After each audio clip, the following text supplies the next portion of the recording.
I'm Reuters columnist James Saft. Corporate chieftains aren't investing and the economy's hurting.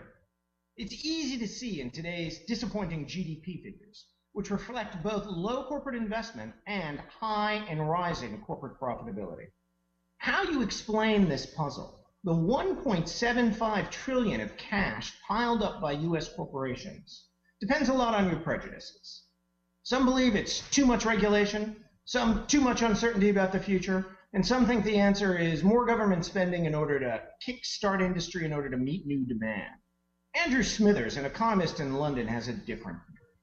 He thinks the way corporations have decided how to invest for the future has changed fundamentally, and it's being driven by how executives are paid. Most executives are paid mostly in shares these days, and whether or not they get those shares is tied to fairly short-term measures of profitability. That makes it really hard for an executive to make a decision to pull the trigger on a 5 or a 10-year investment when it won't help him get his options and he may not even be around to reap the benefits.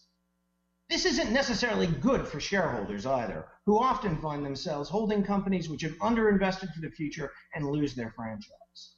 And it's certainly not good for the economy because we are simply not seeing the same type of recovery we would have in past recessions.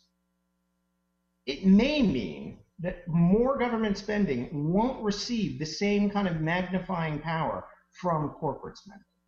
And it could be that rather than worrying about monetary policy or even fiscal policy, it would be in investors' best interests and in the economy's best interest if we instead concentrate on reforming executive pay.